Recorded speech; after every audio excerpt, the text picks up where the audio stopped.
Well, hello, everybody. Welcome to today's session. I am Jennifer Splansky-Jester, Executive Director of the Collective Impact Forum, and I am just delighted to be with everyone here today. Thank you so much for joining our session today on centering equity in collective impact. Before we go any further, we want to start with a land acknowledgement. We invite you to join us with a land acknowledgement in the chat.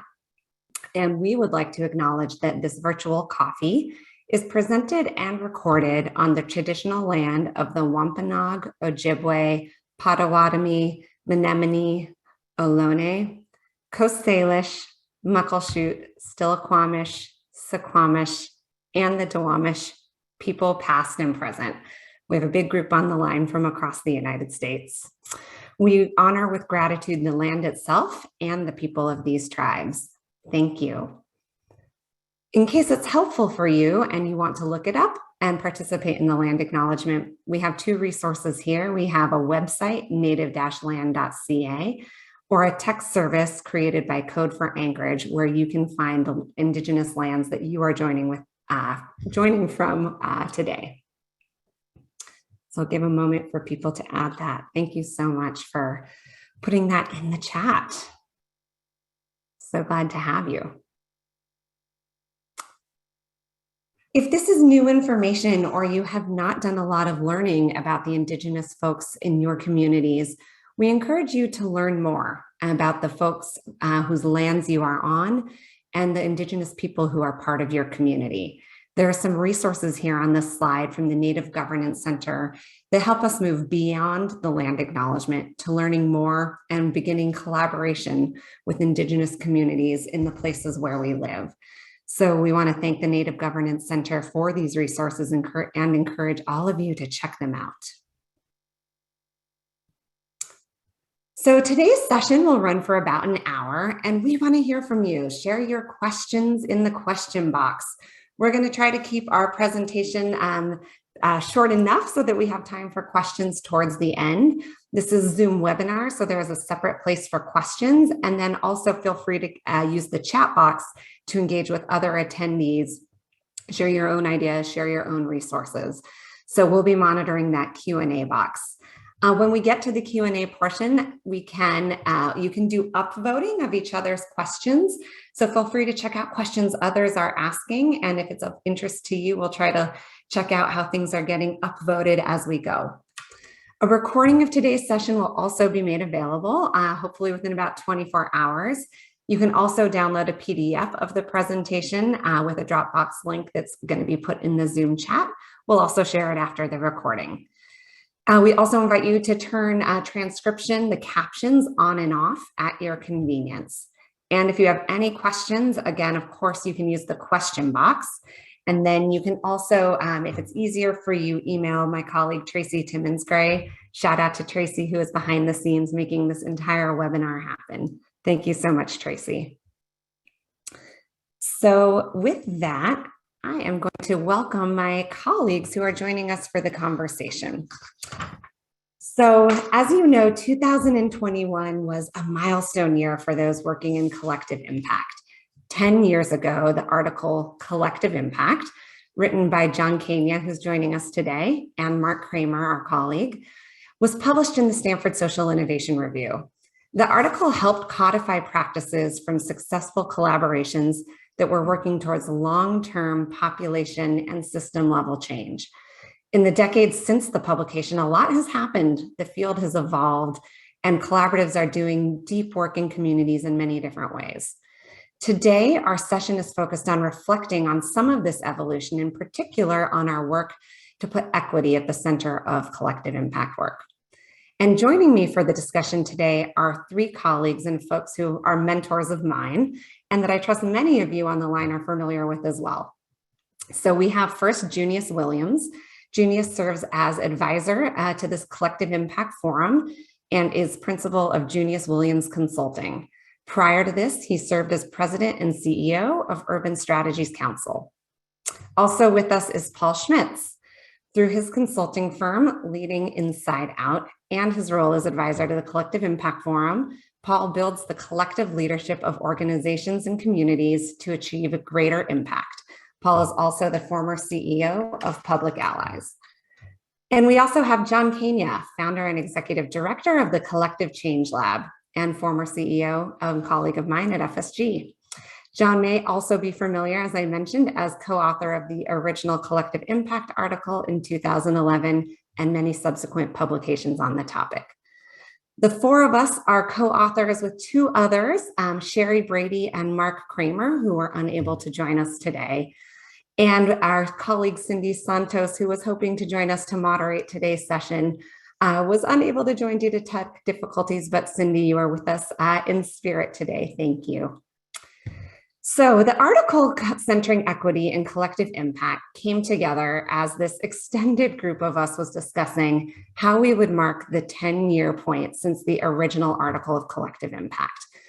And as we were chatting, we realized there were three things that we wanted to do. We wanted to recognize how much the practice of collective impact has evolved in the last 10 years. We also wanted to strengthen and deepen the stake in the ground that we had put that collective impact be used to address the most pressing inequities and oppression in our communities, and talk more about how collaboratives could go about doing this work. And third, we realized that we did not want to be only us talking about this, because there is an entire field of folks who is doing this work, and many people contributing to the conversation and sharing their own reflections across not only the United States, but across the globe. So as a result, in addition to the article that we'll be going deeper on today, we did work with the Stanford Social Innovation Review to create a series of articles called Collective Impact 10 Years Later. I am going to share my screen again. Give me 1 second. Because before we dive into today's conversation even more deeply, I want to be sure that folks see the breadth of content that is part of this 10-year look back. So we have 15 pieces. These all live on the Stanford Social Innovation Review website. The slide will be available with all the wonderful hyperlinks later, but I don't want to go any further before thanking the many authors that contributed to this look back, as well as many of you on the line who have been contributing to the practice and shaping the practice of collective impact over the last decade and prior. So let's now turn our attention, though, to today's discussion focus, centering equity and collective impact. So it's helpful to start with a definition of equity. And for those of you who have been in collective impact forum events before, this is a definition that we often use, and it is adapted from Urban Strategies Council.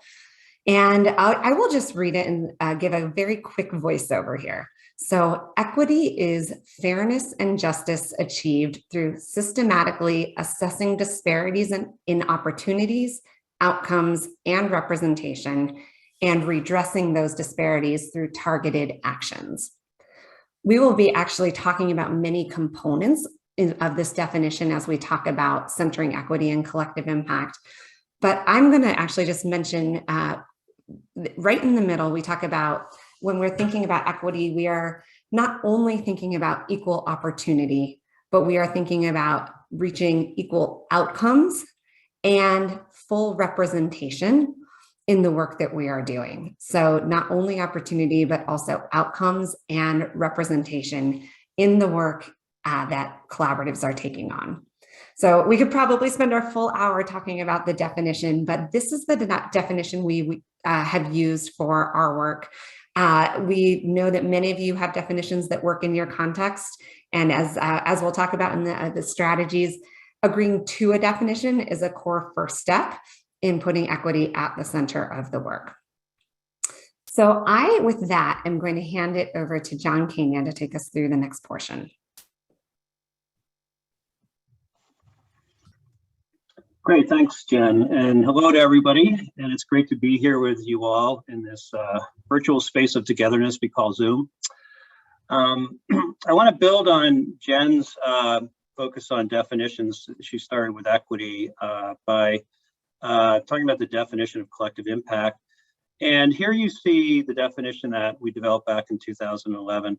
And if you haven't read the article, two key points we want to make here is one is that this has evolved over time, and we want to take note of the distinctions. The genesis of what really led to this definition, came out of sort of work that FSG colleagues and I and Jen were doing back in really 2009, 2010, when we sort of asked ourselves the question of what would it take to make sort of serious and significant progress at scale in social change. And that led to sort of investigating, a variety of collaborations out there to look at what people were doing in the arena of collaboration. And what we found was that, by and large, people were not achieving sort of their aspirations. But when we stepped back and looked at some sort of collaborative efforts that were achieving positive and consistent progress at scale, we were able to identify the 5 conditions of collective impact that many of you know. And we also sort of derived from that this definition that you see here, that collective impact is the commitment of a group of important actors from different sectors to a common agenda for addressing a specific complex problem at scale. Now, since 2011, a lot has happened. There's been really a global field of practitioners around collective impact that includes many of you that have really been focused on learning, continuing to figure out how we do this work better. So 10 years later, the definition that you see here is no longer sufficient. So Jen, if we could move along the slides.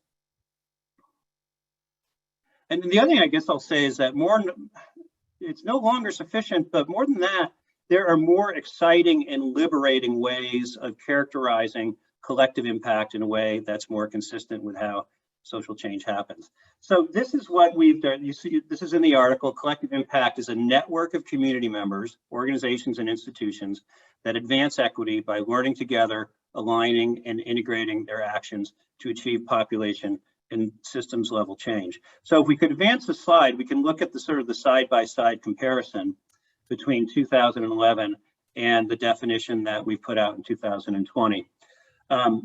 The original article doesn't mention equity. This definition centers equity as the aim of the work. The original article emphasizes cross-sector, multi-sector. This article emphasizes community members, organizations, and institutions. The original article the focus was on a common agenda and a specific problem at scale. What we're talking about now is focusing on learning together and aligning and integrating actions. Initially, we defined collective impact as seeking population level or large scale change. What we're talking about now is population and systems level change. Initially, equity and community engagement were part of the principles of practice, but not initially there front and center. And now we're suggesting that equity and community engagement are foundational and embedded into the definitions and core strategies. So if I were to sort of step back from this and just say, what's the spirit of the difference of the definitions? First is that we're focusing more on the how than the what. The priority lens is equity and shifting power towards the community to those that are most proximate. This is really about a definition that's more relational than rational and systemic than programmatic. So those, I would say, are the big changes in terms of where we are. Now, we know that this is, even as we evolve this, it represents a vision that isn't always the reality. So we thought if we could switch to the next slide or pull up the poll, whichever we're going to do here, we wanted to get all of your sense based on how we were talking about equity and how we're thinking about it in the context of collective impact. Would like you to answer this poll of to what extent does your collaborative organization put equity at the center of its work? I'll give you a chance to fill that out.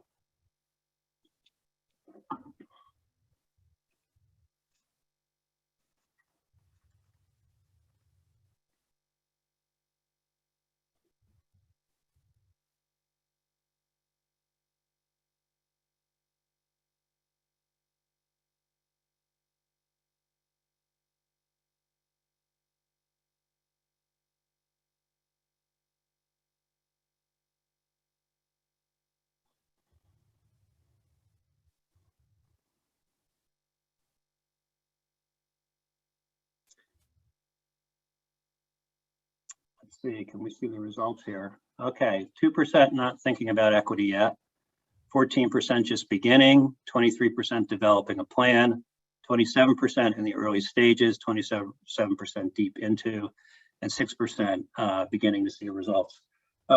Yeah, so, we've got a distribution. I think, it's great to see that, most people are on the journey.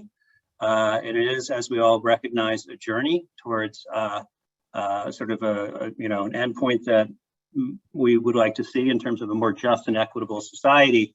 And that, it is a vision. And the reality is that this is really challenging and complex, multivariant work with, trying to sort of address and shift mindsets and power and relationships. There is a lot to this.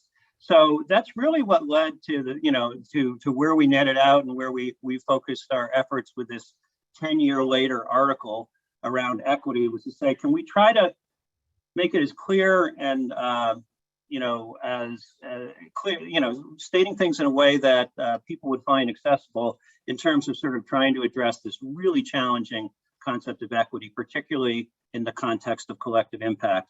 We talked about 5 strategies to do that, and I'm going to turn it over to my colleagues, Junius Williams and Paul Schmitz, to summarize those strategies for you. Thank you, John. And I want to thank all of you for attending, and to thank my colleagues who had an opportunity to work with on the article. And I also want to publicly acknowledge John and Mark Kramer, because it is, especially in this sort of environment, it's not unusual when people start critiquing one's work to get defensive. And over the years, I've had an opportunity to work with John and Mark. I found them really gracious in accepting the critique and then trying to work with people to understand the critique and, more importantly, to change. So I want to acknowledge that that's what happened in this process, and to recognize John and Mark. I'm going to try to tackle a couple of the strategies really quickly. If you've read the article, you know that they're deep and wide in these strategies. But as John indicated, part of what we're trying to do is to help people understand what the action agenda is. And within these 5 broad strategies, there are probably hundreds of specific tactics and interventions that one might employ. But we're just trying to set the larger frame to give people a sense of the direction. And as we've always said about collective impact, figuring out what are the local tactics and interventions that may work given that context. I'm going to start with this notion of grounding the work. And for me, there are 4 sort of elements or components of trying to ground the work, and I'm going to run through them really quickly.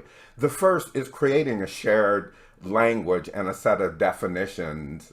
And we've tried to model that a little, both in terms of the redefinition of collective impact and a definition of equity, but it goes far beyond that. One of our problems in this culture and society is we're trying to have a really difficult, complex discussion without a common language. And so we really encourage people, you've got to go beyond just a definition for equity, because there are so many related issues as you think about the diverse population. It's not only understanding equity, but it's understanding race and ethnicity and diversity and inclusion and belonging and intersectionality, all of the sort of things when people really start to focus their work on equity that are necessary. I would make the additional point with respect to that is that sort of shared language needs to exist in a living document. One of the things we know about collective impact work is the participants are fluid. So having a glossary where you're collecting these things and having as a part of the orientation and induction process, exposing people to the language that is shared to try to do problem definition, understanding the problem, and strategy. So the glossary and this shared language becomes an important tool for orienting people to the work that they're engaged in.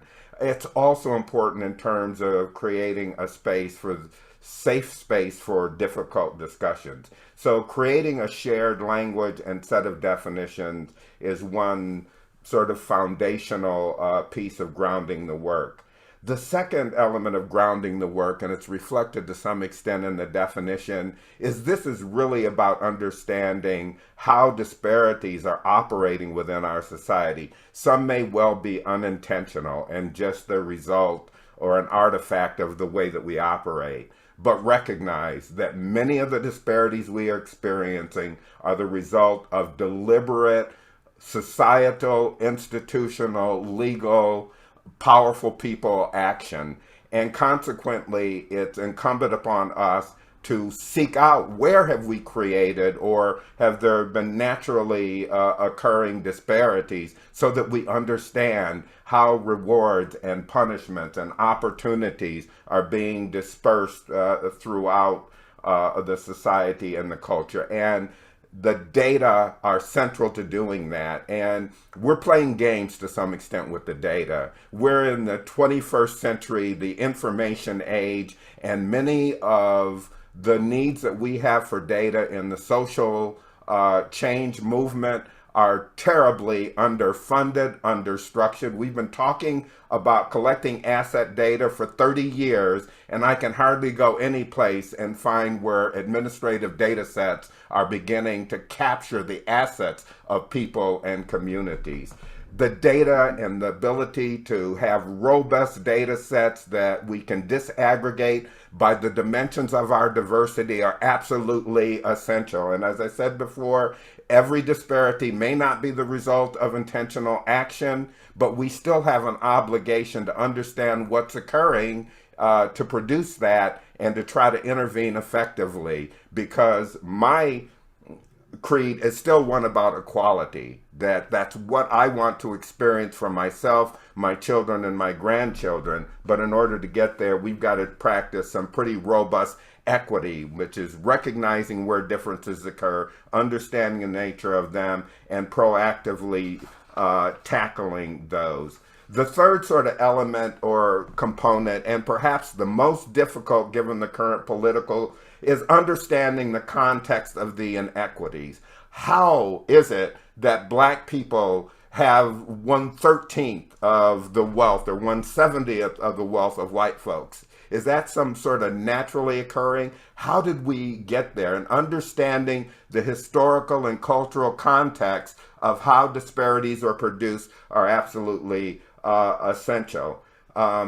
We have a problem right now that we need to recognize. We're trying to erase history. We're trying to erase context. We're trying to make the prevailing racist dogma and narrative the reality for explaining everything that's happening within the society, and that is extremely dangerous. You need to understand the context of how it is that different people are experiencing American society and opportunities differently. So the big challenge right now is that we have got to understand accurately what's going on if we're going to effectively intervene. And people who say we shouldn't focus on history, that everybody needs to be comfortable with our checkered history. This country has done some amazing things and provided amazing opportunities, and I applaud and love living here as a result of that.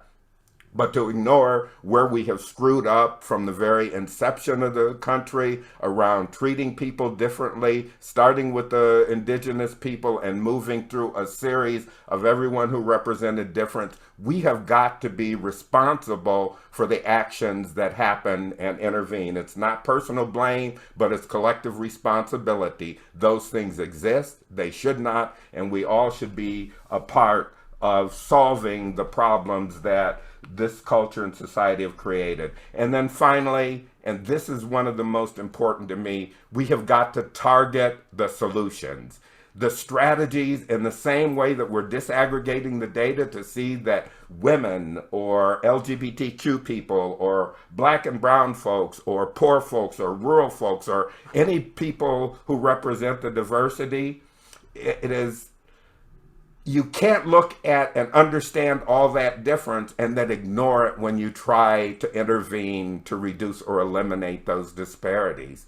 The notion that you've got to target is absolutely essential. Else you run the risk of actually exacerbating the disparities that exist. So the notion that we need to get comfortable, and it's not inconsistent with the American creed, we're all striving for the equality, but in the same way that patterns of disparities and disparate treatment happen, you've got to do some leveling and create some equilibrium. And part of that is being very focused on what's the experience of various groups that are experiencing disparities, to understand and to very specifically address that in the way that we employ strategies, tactics, and interventions. So that's a big one, a lot embedded in there, but that's an important part. You've got to get grounded in this work, and you've got to ground the people around in the work in order to get to the other strategies. And let me quickly talk about the second strategy. And this is one of the reasons that I was so attractive initially to collective impact, because of its emphasis on systems change, which I have for a long and most of my career recognized that this isn't about individual behavior as much as it about systems and structures. And so what we're saying as a second strategy is a balancing of this notion of, and the tension sometimes that we shouldn't be focused on programs and services. All should be about systems and structural change. And we've taken the position in the article that you've got to do both, that you've got to do systems change, but you've also got to recognize that those disparities represent people who have suffered injury and harm as a result of either naturally occurring disparities or intentional and purposeful ones. And you've got to bring a balance to this because people are suffering. And moreover, we should be, by good programs and services, should influence policy, structure, and systems. And good policy, structure, and systems should influence the programs and services that we make available to people and systems and organizations to improve outcomes. So we're trying to kind of level this. Yes, we want to push people towards systems, but we're not saying exclusive of any attempt to deal with the programs and services. And I will end with this point. Programs and services are likely to be the first recognition on parts of the intended beneficiaries that something is going on. So that may be the calling card for these sort of collective impact initiatives, and it's really important that people see them as connecting to needs that they have and not to just some long-term esoteric policy thing that many folks who are experiencing suffering of some kind just don't relate to. We've got to connect directly. So those are a couple of the five strategies that we've covered in the article, and I want to turn it over to my colleague and friend Paul Schmidt, who will take us through the final three. Paul? Great. Thank you, Junius. And if we're talking about equity in terms of moving opportunities, outcomes, and representation, the next few really hit a lot at representation as well. The first is about shifting power within the collective. That it starts with, does our collective, our steering committee, our backbone, our group, how does it reflect the ecosystem or kind of network of groups and leaders and the people experiencing the problem? And then often what we see is that to get things done, we need people who have institutional power, the power that comes from controlling resources because of their ability to leverage systems. We also need people who have credibility across our stakeholders and across our communities, which is a different form of power. But often what we see is bringing those two groups together is often challenging in a variety of ways. And shifting power so that those who have control of resources fully stay engaged as we also become an inclusive table with people who have credibility in the community takes a lot of work. It takes intention, it takes explicit attention and intention in making it work. There are things we can do in terms of how we build relationships, how we hold people accountable, where we meet and how we meet. There's a lot of things we can do, but it's recognizing, because I think a lot of people find it a lot more comfortable to talk about diversity and inclusion than to talk about power. But to really do this work well, to be equitable, means shifting power. so that we have new forms of power and new ways of making decision, and that our decision making is really governed in a way that shifts that. The fourth one is about listening to, oops, wait for it to come up. Yes, listen to and act with the community. And for a long time, we've talked about community engagement and the centrality of that to this work. But the reality is that we still have to think about it, not just in terms of how we listen, but how we act with community. It's really being asset-based in our approach and thinking about the community, not just as people who can advise us or we can listen to, but also as producers of outcomes, recognizing that families, friends, and neighbors are often the people who can most influence change in a community. And how do we think about community, not in ways that's patronizing, not in ways that looks at them, again, only as a feedback loop for our work, but really understanding community as a source of creating impact and moving impact with us. And let's move to the fifth one, which is really about building equity, leadership, and accountability. What does it mean to lead equity, to be accountable as a leader? And that begins, again, by looking at our own work within our backbone, our steering committee. Who do we have at our tables? And how are we making decisions and activating those tables? But also has to do with how we practice that leadership in the community and through our work. We talk a lot about backbones or backbone staff holding neutral or being fair brokers, but when it comes to equity, there should be no neutrality. We have to hold that vision and hold that North Star in front of the work and hold groups, partners, board members, funders, elected officials accountable to the equity work that we're trying to get to. And to do that means that we have to really be willing at times to take risks, to stand up, to speak out, and to, again, really focus on our own accountability for equity within our group at the level of the outcomes, at the level of representation, at the level of participation. But we also have to hold those folks who control resources publicly and privately accountable for the ways that they're getting in the way of or supporting equity in the community around the population and system changes we're moving. And again, a lot more in the articles. I think I'm going to stop there and let us move to the questions because I already see a lot and the chat is just lit up. So looking forward to hearing what some of the folks want to dig deeper on. Thank you, Paul. One last point that I will just add prior to shifting to questions. The 5 equity strategies are not intended to replace what we've called the original 5 conditions. So common agenda, mutually reinforcing activities, backbone, etc., but rather to be woven across how you live into the 5 conditions of collective impact. And when we started this conversation as a group, we asked ourselves, is equity a 6th condition to that list? And we decided actually, no, it needs to be woven across how you do the rest of your collective impact work. So it is core in the definition. It is not, and that all of those 5 strategies kind of cut across and are woven through how you implement and live into those 5 conditions. So I just wanted to add that before shifting to questions. Y'all are asking amazing questions.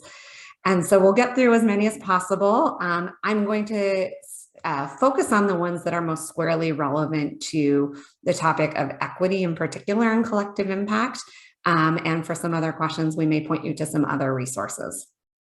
So I want to start, we have a couple of questions that touch on different dimensions of like learning and evaluation. And I'll ask the one sort of worded as Priya asks it. So how do we measure things like shifting of power and resources and how decisions are made? And how do we hold systems accountable for this work? So I'm going to open the floor to my colleagues on that question. I'm happy to start.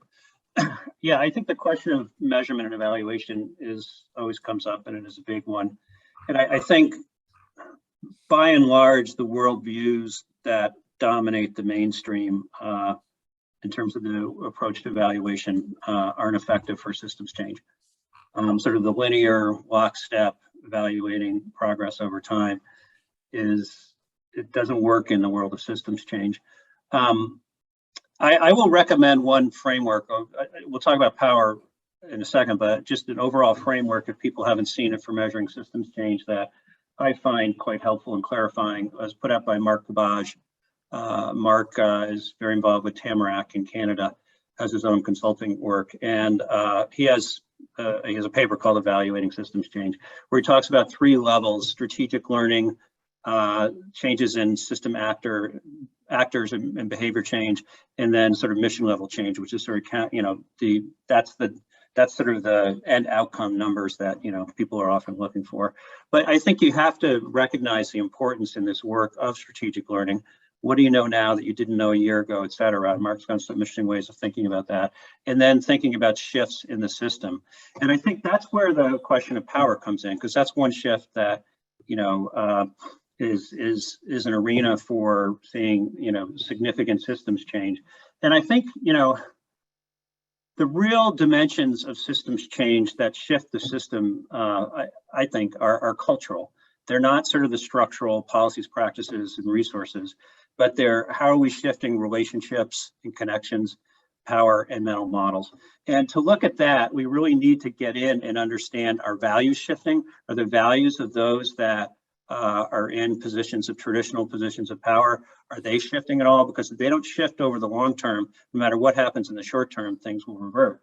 So it is getting in, and it's likely to be much more through qualitative approaches, you know, sort of ethnographic approaches, storytelling approaches.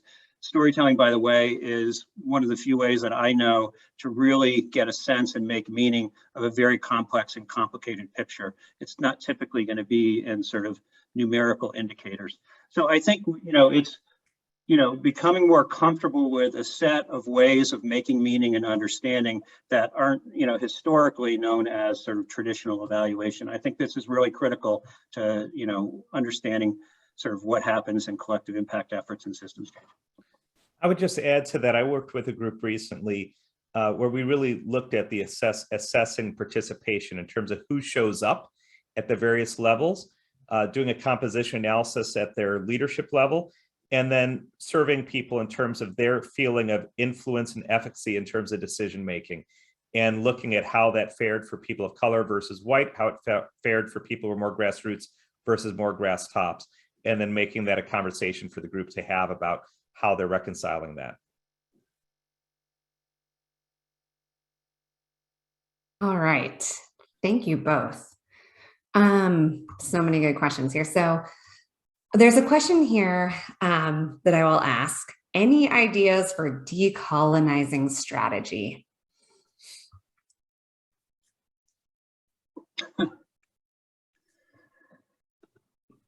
Well, I was, from my perspective,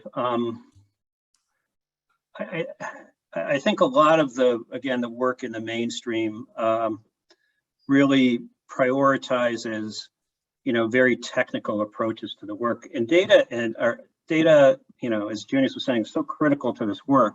But I think it's really the relational side of the work that has the potential to decolonize, because as I said before, you know, colonization carries with it a set of values that aren't effective in complex, messy situations like we're in.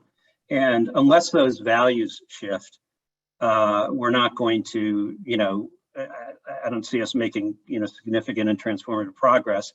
And so that values, it's hard to shift values in the absence of some, you know, real incredible experience that shifts things, or people being in relationship differently with people who can bring a new set of values.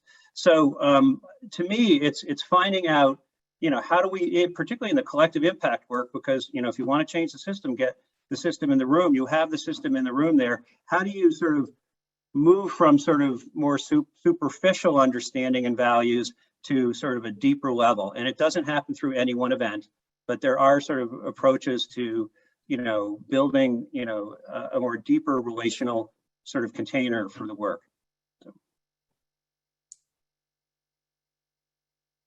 And I think we see, just to give that example, because I know that sounded very abstract, you know, I think we're seeing in a lot of places, and many people may, you know, be aware, you know, use of circles, or, you know, there's peacemaking circles that come out of indigenous practices. Circles are common in a lot of societies, just a way to, you know, sort of strip away all the pretense, 12 people in a circle, sharing one at a time, deep listening, some sacred rituals put around that make it a different experience. And it has been very powerful, and it's core to the restorative justice movement.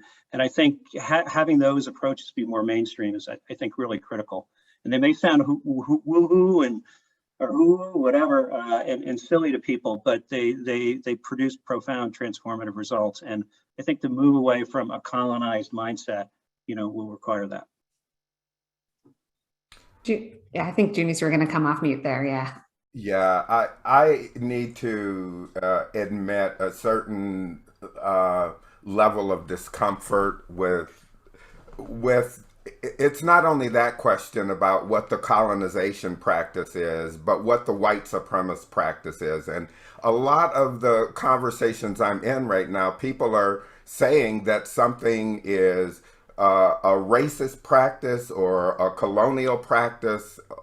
I'm having trouble just navigating what those things are and separating them from what I consider to be the value system that I was brought up in. And I refuse to accept that the notion that somehow some of the core values that I was raised with are white supremacists, notions about personal responsibility around working hard. They may have their origins there, but it's very difficult for me to reject who my family taught me to be. I would suggest to people who are concerned about that, I will also admit that I need to do more work on it, but to be very specific about what the colonizing practice is or what's the racist practice, so that we can have a conversation about solving it, and not just kind of, to sense, throwing these loaded terms out. I mean, and I have some sense of what colonization meant and what the practices were, but I'm just admitting that that's troublesome and confusing to me. I want to make a quick point about something else, and John and I and others have talked about it. I just want to restate my point with respect to the interpersonal relations aspect of this. I know and would agree on a theoretical level that what John says about how change is going to happen is likely to be true, but my gut rejects it. My gut rejects it because I've seen the experience of too many groups in this country where it wasn't relational. Somebody did a structural, a policy, or a systemic change. It got embedded in, it damaged people, and we moved on. And I, for the life of me, cannot understand why a certain element of correcting the problem isn't using exactly the same tactic that was used there. And it's troublesome to me that everything has to be comfortable in repairing this, and it has to be at this interpersonal sort of level, when that's not the way that this shit happened. It's just not. It was done by brute force against people, regardless of relations and everything. So I'm comfortable with where we settled, that it's got to be some of both, and that the most robust change efforts are focused on all three levels. I personally want to start at the structural level. And my position is, if we get your ass in the right position, your mind will follow, right? But I got to get you behaving differently. I can't have black folks or indigenous folks or women or any of the other groups waiting around for another generation of predominantly white folks to change their mind about this stuff. That is not an acceptable approach. It's got to be balanced with, you got to behave, right?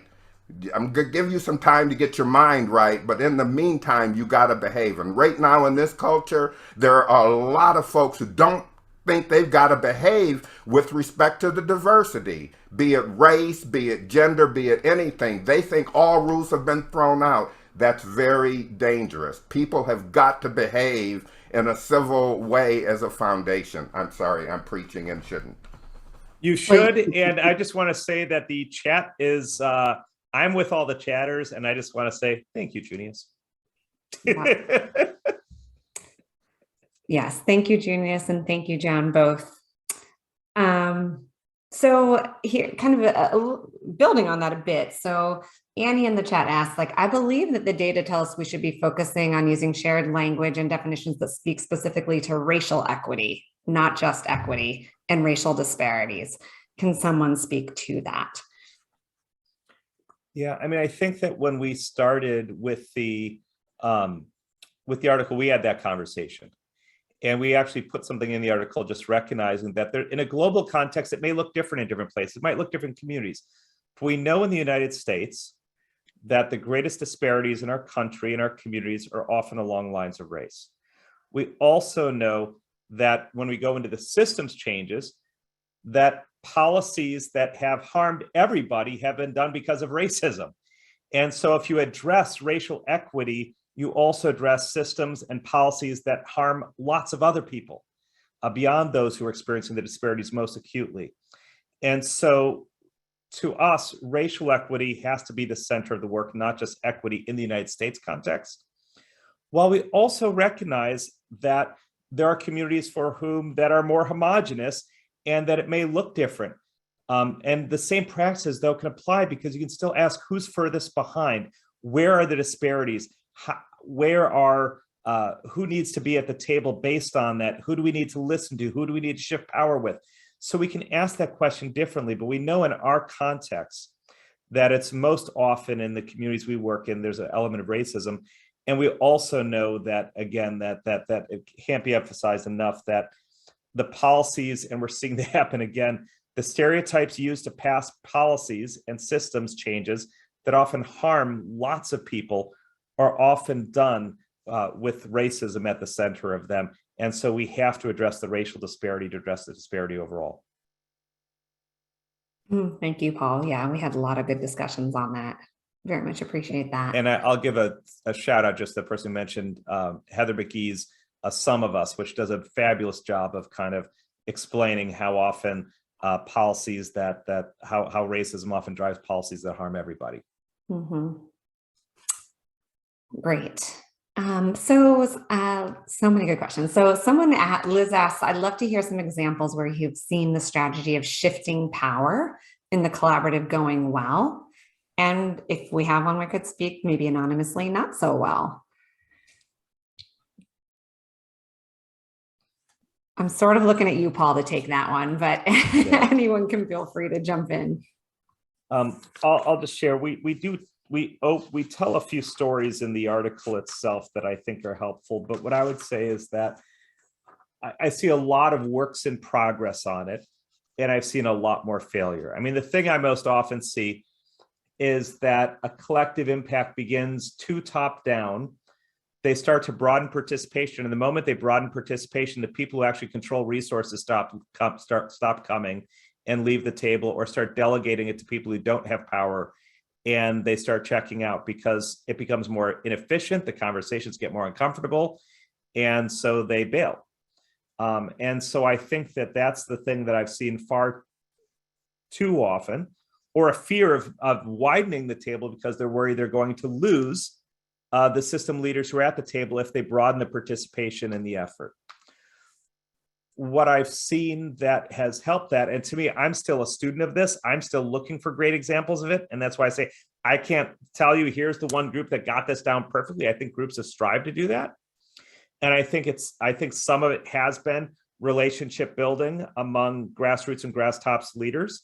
I think some of it has been really couching within the purpose and recognizing if we don't figure this out, if we don't get it right, we will not achieve this goal. And so if you walk away from this table, you're walking away from the result.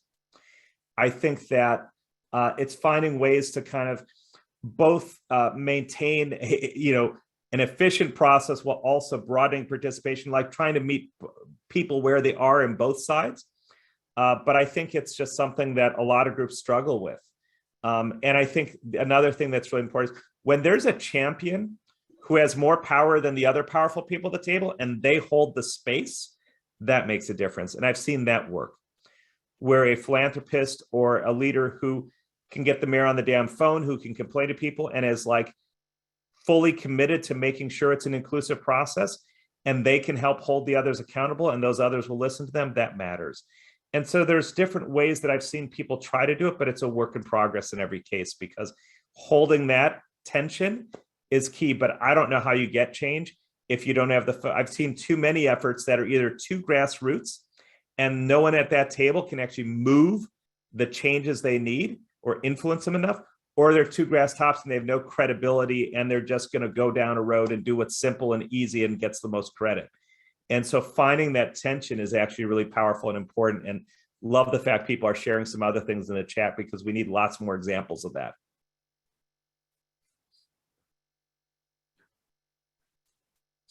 There's the mute button. Thank you, Paul. I'm going to ask a question, sort of a different bent here. If someone could talk a little bit about the role of self-awareness and emotional intelligence in doing collective impact work, particularly what is for the collective to discuss, what is the personal and individual work to do perhaps outside the collective that contributes, and maybe asking that with the frame of course, advancing equity in the work.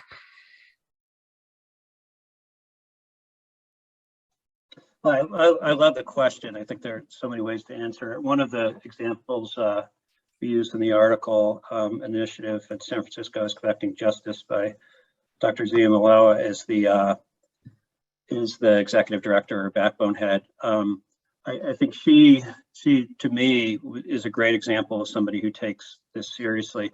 So one avenue, one dimension of this is helping along leaders of the effort, particularly white leaders, in their racial justice journey. And so setting up a structure for them to be able to go on that journey, and allowing for opportunities for them to connect with others, both individually, sort of coffee chat sort of things, giving them ways to sort of avenues to sort of read up on ways that they can advance themselves, and also having that as an open dialogue within the steering committee as well. So that's just in one particular context, racial justice. Obviously, I think that carries all of emotional intelligence, et cetera, ways of recognizing your bias.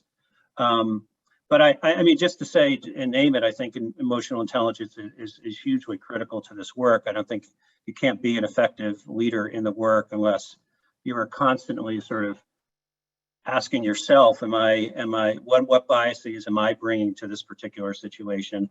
And really trying to get a sense, from a compassion standpoint of how others within the collective are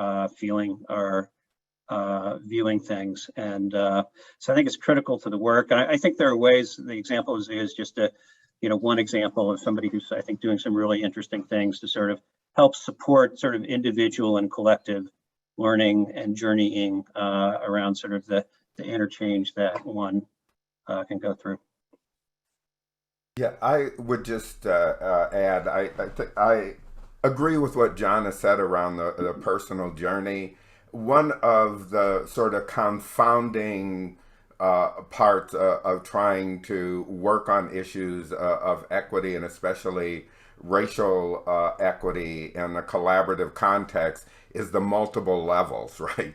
And John has talked about kind of personal level and personal journey, and we do mention that in the article. But when you just think about the collaborative construct that people are operating in, there are so many levels going on that you've got to be tactical about where you're going to spend your energy. So a diagram I frequently use is you're worried about your interventions and your strategies and whether or not they're reflecting equity and are going to produce equitable outcomes. You've got a backbone, and you've got a whole range of issues around how the backbone is operating. You've got the collaborative and that structure that you're building out, and how well is it manifesting principles and practices of equity. And then you've got between 1 and 100 organizations that are collaborative members, and it's very hard for them not to be on an organizational equity journey. So this is really confounding, and for the architects and the people who are trying to move the agenda, figuring out how much bandwidth do you have to, deploy resources around working at those multiple levels. And it's just a recognition that this is very hard to do, and that it really requires some thought and intentionality, so that you're very strategic in how you tackle all of these dimensions of organizational and individual need in terms of addressing equity. And it causes a lot of people to just kind of throw up their hands, because it's a tough enough issue on one dimension. You add it to 5 and it becomes more than a brain teaser. Thank you both. I'm going to ask one last question, and I apologize to those whose questions we didn't get to. This is clearly a very live and ongoing conversation we'd love to continue to have with this network. I just want to ask a question that sort of showed up in different ways in different places around accountability. And what does accountability mean? And how do we define it? And how in collective impact can folks hold each other accountable? So I will pose that. If we can do that, if anyone wants to try that in about 2 minutes, let's do it. I'll give a quick one, which is just, to me, it's as simple as it's being willing to be called to account for what you've done. So if I've made a promise or commitment, my willingness to be called to account for my promise or commitment, what I've done, have I done it? And so I think, to me, the accountability is as simple as it's just being willing to be held accountable, is to be willing to account for what you've done in terms of your promises and commitments. In terms of the racial equity piece, it's that, what are the promises and commitments you are making in terms of your outcomes, in terms of your participation, in terms of your leadership, in terms of your process, in terms of equity, and being willing to be called to account for how you are fulfilling the commitments you are making around racial equity. And so I don't know if others have anything more than that, but I think that's to me, when I'm thinking of it, is that willingness to be held to account. Yeah, I would just add this, and I've been trying this lately in my work, is actually putting on the agenda of each meeting a check-in on the assignments that everybody had during meetings, and to say to people, this isn't about get you or got you, but we need to be honest. We know everybody's busy, has got multiple jobs. If you didn't get your homework done, just tell us. So we're not wasting time in the meeting to begin to establish a culture that people being honest about what's been accomplished and not doesn't lead to ridicule or any of that stuff. It leads to people saying, okay, Paul's too busy this week to get that done. We understand that, Paul, we'll get you later. John, do you have time to take that over? What people need to build is a culture of practice to say, we are honest when we've accomplished what we set out to do and we didn't. And when we haven't, we sit down and we understand what's going on and we figure out a way to get it done. That's building from the ground up a culture where people are okay to say, John, you screwed up. You didn't get it done. Let me help you figure out how we get this done. And I don't see, so I'm at the real infancy stage of saying, can I help to establish a practice where everybody gets comfortable being able to come into a meeting saying, geez, I'm sorry, but the kids were all sick this week and I didn't get my homework done. And to see people be supportive and problem solving around that rather than castigating somebody for what happens to all of us on occasion. Yeah, 30 seconds or less on that. I think you can create a culture where people will feel accountable, and you can't force them, because you can't force people in collective impact. Ultimately, I think it's being accountable to the values and the principles of what you're trying to do, because what you're going to need to change is what you're going to need to do is going to change on a day-to-day basis. So I think trying to build that culture of people feeling accountable to the values is what I think is really critical.